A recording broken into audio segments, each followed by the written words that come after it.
বিষ্ণুপুর উমাপোতা বিপ্লব সংঘের শ্যামা পূজা মণ্ডপ। আমি এখন এসেছি।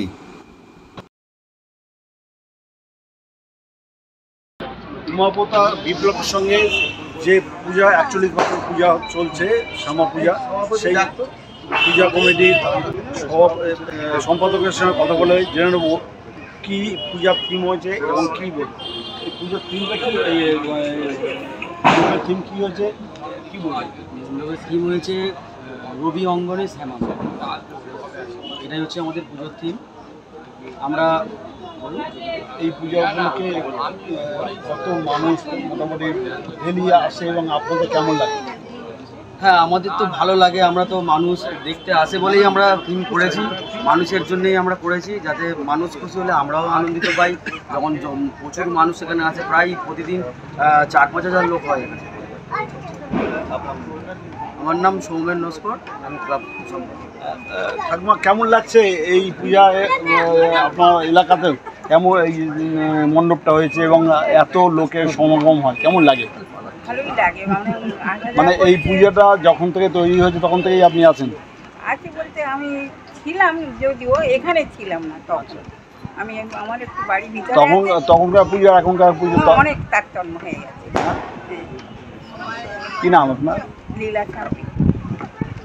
তো এখানকার পূজা কমিটির সঙ্গে সভাপতি বা সম্পাদকের সঙ্গে কথা বলে জানা গেল যে পূজা এখানে হয় খুব ধুমধাম করেই হয় এবং সারা বিষ্ণুপুরের লোকেরাই এই পূজা দেখার জন্য ওয়েট করে।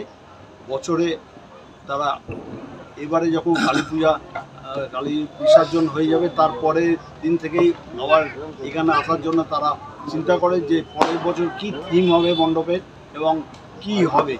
তো এখানকার কমিটির সদস্যদের কথা বলে জানা গেল তারা আগামী দিনে যাতে ভালো পূজা করতে পারে সেই করলো।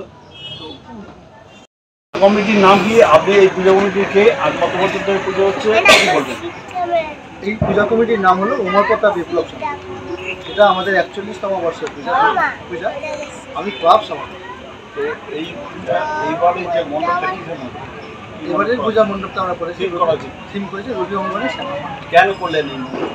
আমরা যে কেন এই করলাম, এই থিমটাকে চুজ করলাম, প্রথমত যে আমাদের যে বাংলা ভাষাটাকে গুরুত্ব দেওয়ার জন্য, যে আমরা সেই যে বাংলা ভাষার একজন স্রষ্টা, যিনি যার হাত দিয়ে বাংলা ভাষার মাধ্যম দিয়ে নোবেল পুরস্কার আমরা পেয়েছি, যে একমাত্র ভারতবর্ষের সাহিত্য পুরস্কার নোবেল পুরস্কার, সেটা একমাত্র কবিগুরু রবীন্দ্রনাথ, যেটা বাংলা ভাষা। আজ ভারতবর্ষে অন্যান্য যে ভাষাগুলো আছে যারা বাংলা ভাষাকে অবহেলা করছে, তো সেই তারই প্রতিবাদে আমাদের এবছর প্রতিবাদ যে রবি অঙ্গনে শ্যামা। আমাদের প্রতিমা এসছে যে গৌরাঙ্গ স্টুডিও, বরুণ সাউ, এটা কুমারটুলি। এবার পূজার বাজার দিচ্ছে আমাদের পুজোর বাজেট প্রায় খুবই সবার থেকে নিয়ে করা প্রায় 4 লক্ষ টাকা। এই পূজা উপলক্ষে কী কী অনুষ্ঠান হচ্ছে?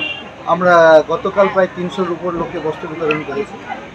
আমরা আজকে প্রায় 100-র উপর শতাধিক রক্ত নিয়েছে। আমাদের ক্যাম্প হয়েছে। আমাদের প্রতিদিনই আমাদের অনুষ্ঠান থাকছে, প্রতিযোগিতামূলক অনুষ্ঠান। সেই সঙ্গে সবাইয়ের ভালো লাগার জন্যে প্রত্যেকদিন প্রতিযোগিতা অনুষ্ঠানের পরে একটা করে নৃত্য অনুষ্ঠান, আমাদের সাধ্য মতো, কখনো গানের অনুষ্ঠান, শিক্ষা অনুষ্ঠান।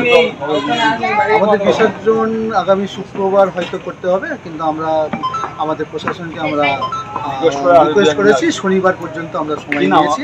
আমার নাম মদন শফি, আমি পূজা কমিটি ক্লাব সভাপতি এবং সেই সঙ্গে আমরা সম্পাদক, ক্লাব সম্পাদক প্রণব বন্ধু রায়। পূজা কমিটিকে পূজা কমিটিটাকে পরিচালনা করতে হয় আমাদের। পূজা কমিটির সম্পাদক এবং সভাপতি ওরা আমি পূজা কমিটির সদস্য। বিষ্ণুপুর থেকে উমাপোতার বিপ্লব সংঘের মণ্ডপ থেকে প্রদীপ কুমার সিংয়ের খবর আছে। শারদীয়া ও দীপাবলি উৎসবের মরশুম কিন্তু চলেই এলো। এই তোমার নতুন পোশাকের কেনাকাটা কত দূর? এই তো ভাবছি কিনবো, কিন্তু কোথায় যে যাই বুঝতে পারছি না। আরে এ আর বোঝার কি আছে, বারুইপুরের মহিলাদের একমাত্র বিশ্বস্ত প্রতিষ্ঠান অধিকারী ফ্যাশন। ও হ্যাঁ, আমি শুনেছি অধিকারী ফ্যাশন। এখানে মহিলাদের বিপুল পরিমাণ পোশাকের সম্মানের ভান্ডার। হ্যাঁ, ওখানে কি কি পাওয়া যায় তুমি জানো? হ্যাঁ শুনেছি, মহিলাদের জন্য রয়েছে 1 piece, 2 piece, 3 piece, ground, palazzo, leggings, Patiala pant, straight pant, short kurti, কাঁথা স্টিচ কুর্তি, বাটিকের কুর্তি, জামদানি ধুতি, জিন্সের 6 pocket pant, half pant, 3/4 full pant, গেঞ্জি, ক্রপ টপ, শার্ট, ওড়না। স্টোল, সেই সঙ্গে আরো কি কি পাওয়া যায় জানো অধিকারী ফ্যাশনে? Designing churidar, cut piece, night dress, stole, bra, panty, রুমাল। বিভিন্ন ধরনের নাইটি ও হাউস কোট। আমাদের ঠিকানা অধিকারী ফ্যাশন, বারুইপুর, কুলপি রোড, রেলগেটের সন্নিকটে, অজয় সঙ্গে গলির পাশে, কলকাতা ৭,১৪৪। আমাদের ফোন নম্বর স্ক্রিনে দেয়া আছে, কিন্তু তুমি যাবে কি করে জানো? বারুইপুর পদ্মপুকুর থেকে কুলপি রোড ধরে রেলগেটে আসার ঠিক আগে, অজয় সংঘর ঠিক পাশের গলিতে আমাদের দোকান অধিকারী ফ্যাশন।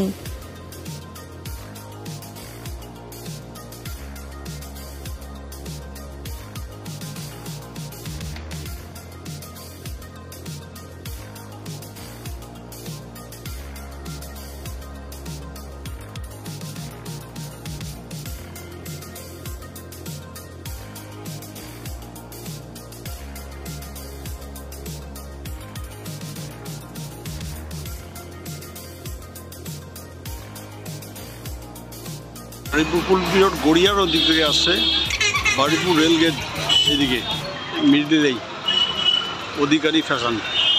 এই যে গলিটা আছে, এই গলির ভেতর থেকে সোজা ভেতরে ঢুকতে হবে। এইগুলো অধিকারী ফ্যাশন। এই তো